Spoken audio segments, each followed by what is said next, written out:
Alien Autopsy Hoax, the 18-minute film that fooled the whole world. In 1995, a grainy black and white film appeared on television screens around the world. It claimed to show something unbelievable. An actual alien body recovered from the famous Roswell crash in 1947, being cut open by government pathologists.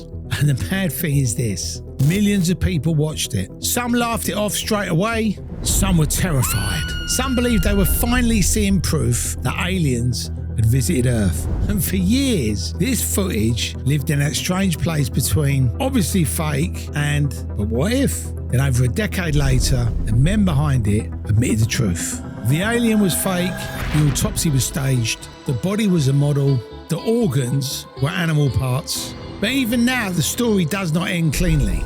Ray Santilli, one of the men behind the footage, has always maintained that although the film people saw was recreated, it was based on real footage he claims he once saw. So today we're going to break down the full story.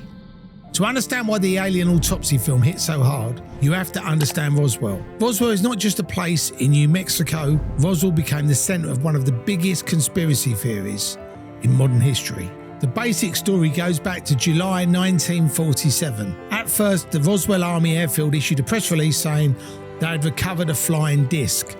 That phrase alone was enough to create a bit of a storm, and very quickly the official explanation changed. The military said it was not a flying disc at all, it was a weather balloon. And that little switch is what created decades of suspicion. Because people looked at it and said, hang on a minute, you told us it was a flying disc, and the next day you said it was a balloon. So which one was it? The US Air Force's 1994 report concluded the recovered material was consistent with the balloon-borne research project called Mogul, a classified US Army Air Force's balloon project designed to help detect Soviet nuclear tests. But by the time that explanation came out, Roswell had already become bigger than facts. It became a myth. And myths are powerful, especially when people already believe the authorities are hiding things. By the late 70s and into the 80s and 90s, Roswell had exploded into books, documentaries, eyewitness claims, UFO conferences and conspiracy culture. So by 1995, the world was ready for a piece of footage like this. Now we get to the British side of the story. Ray Santilli was not a scientist. He was not a UFO investigator. He was not a government whistleblower. He was a London-based music and video producer.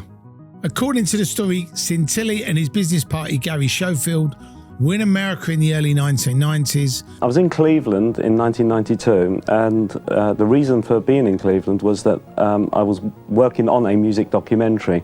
We were looking for footage of early rock and roll stars.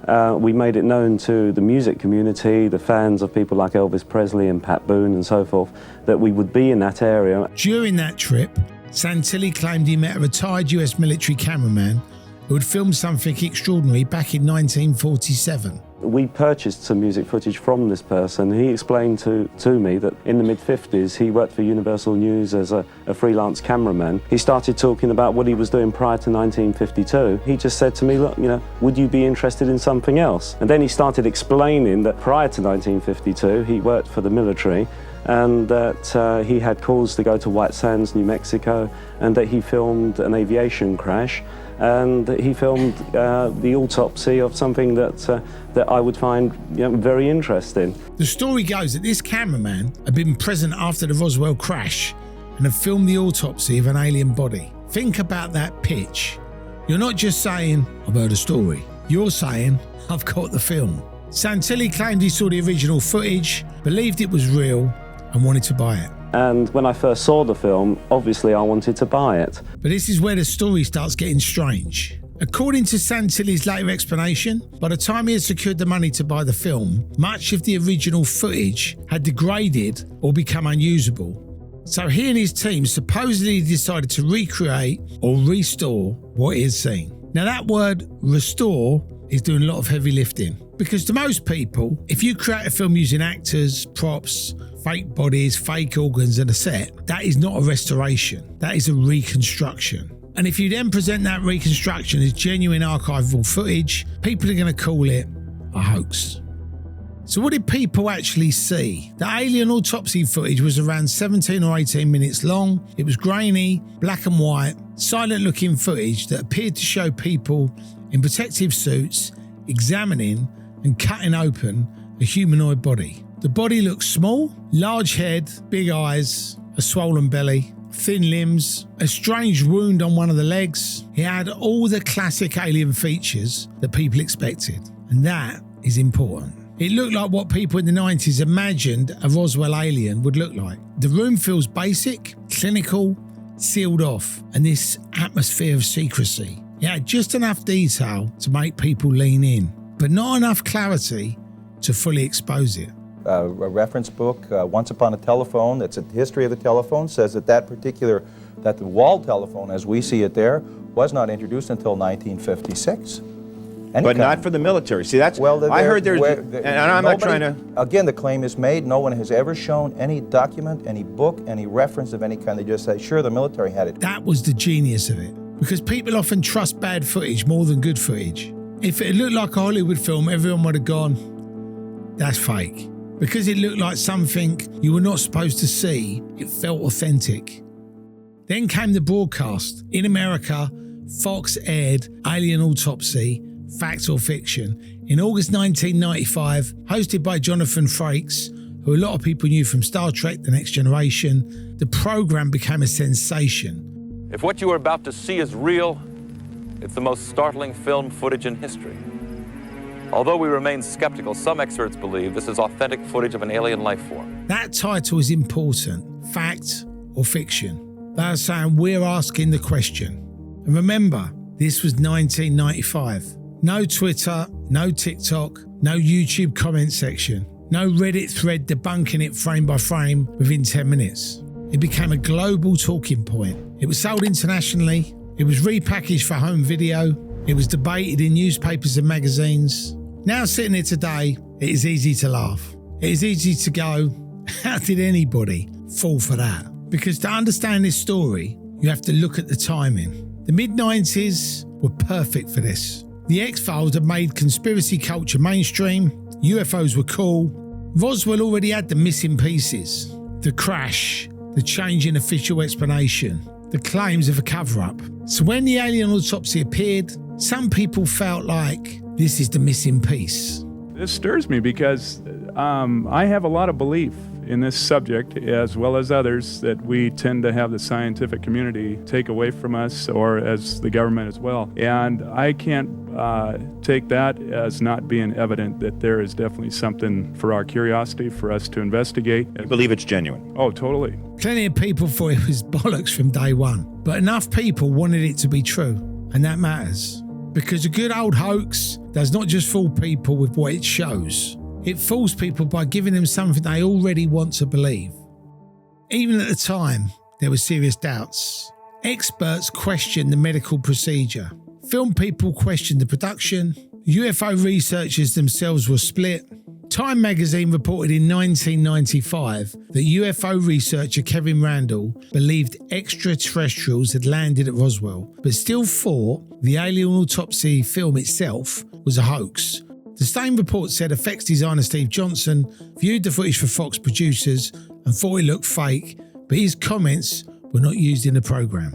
And that is a key detail, because it shows the issue was not simply believers versus skeptics. Even some people open to the Roswell story did not buy this film. The problems were obvious. Where was the original film? Who exactly was the cameraman? Why could nobody properly verify him? Why was the medical procedure so odd? Why did the alien look like a model? Why were the people in the room unidentifiable? Why was there no solid chain of evidence? The more questions people asked, the more complicated the answers became. When a story keeps getting more complicated, that is usually a bad sign. Now we get to the bit that sounds like a British comedy film, because according to later accounts, the alien autopsy footage was not filmed in a secret American military facility. Sparus Malaris, a magician and filmmaker connected to the production, told the High Court in 2026 that he filmed the footage in April 1995 in a Camden flat and described it as a hoax. The alien body itself was reportedly made by special effects artist and sculptor John Humphreys, who had worked in film and television. Some accounts say the alien was built using plaster casts and filled with animal organs and other materials to create the effect of a body being opened up. Animal parts, butcher's meat, fake body, protective suits, a medical looking room, black and white film. The black and white image helped hide imperfections. The shaky camera also helped. And this is what I find fascinating. This was not a giant Hollywood production. It was a low budget, practical effects job. But because it was wrapped in mystery, sold with confidence and linked to Roswell, it became bigger than many films with proper budgets. For years, the Alien Autopsy film remained in that grey zone. Mocked, doubted, debated, but still not fully closed. Then in 2006, just before the release of the British comedy film Alien Autopsy, starring Ant and Dec, as versions of Ray Santilli and Gary Schofield. You know something? I don't think I can go through this again. Me neither. Santilli and Schofield publicly admitted that the famous footage had been created. This film that you're about to see is a hoax. Sky aired Eamon Investigates, Alien Autopsy presented by Eamon Holmes, in which Santilli and Schofield admitted the film had seen was not the untouched original 1947 footage. How much of the 1947 film was in that 1995 hoax or reconstruction? No, restoration. Or restoration. I'd say probably less than 5%. Can you identify those 5%? I think as you go through it, if you watch it carefully, you can see when it starts to fade out and light out, you'll see flashes come in. I think it's, yeah. But again, they did not simply say, yeah, we made it all up. Santilli's claim was that he had seen genuine footage, that the original had deteriorated. So for the skeptics, that was not good enough. They said, no, you made a fake alien, filmed a fake autopsy and sold it as real. This is a hoax. And to be honest, that is where most people land. It becomes an escape hatch, a way to admit the fake while still preserving the mystery. And that is probably why this story still today fascinates people, because even the confession had a question mark attached to it. The aftermath of the Alien Autopsy story is almost as messy as the hoax itself. Different people connected to the production have made different claims over the years about who did what, who owned what, and what the original intention was. Spiros Malaris has been one of the most significant figures in the later retelling. In 2026, he went to court over the use of the footage in a documentary connected to Louis Theroux's production company, Mindhouse. He claimed copyright in the footage, but the High Court rejected his injunction application. The case also brought out more claims about the film being staged in Camden in 1995. And that is another reason this story keeps coming back. It is a tangled story involving TV rights, documentaries, copyright claims, reputations, money, and different versions of the truth.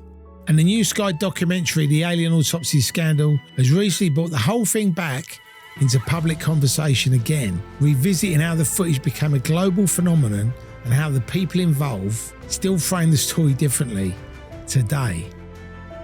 So there you go. This was The Alien Autopsy Hoax, the film that fooled the world. And as always, let us know what you think down below in the comments. Did you see this when it was first aired? Did you believe it?